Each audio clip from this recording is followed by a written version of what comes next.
ఎవరు సంతోషంగా ఉండరండి. ఓపెన్ గా చెప్తున్నాను, పబ్లిక్ గా.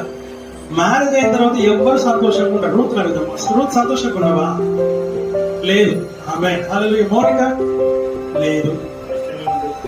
ఏలియా గారు కూడా చెప్తున్నారు సంతోషంగా లేనని. అంటే వాళ్ళిద్దరు కొట్లాడుకున్నారు, రూత్ అమ్ముతానికి బాధ ఉందని కాదు, లేకపోతే ఏలియా గారితో రూత్ అమ్మకు బాధ ఉందని కాదు. దాని అర్థం అశోక్ తో ప్రాబ్లం ఉంది రూత్ కి ప్రాబ్లం ఉంది అశోక్ తో. కాదు కాదు కాదు కాదు. బరువు బాధ్యతలు పెరుగుతాయి.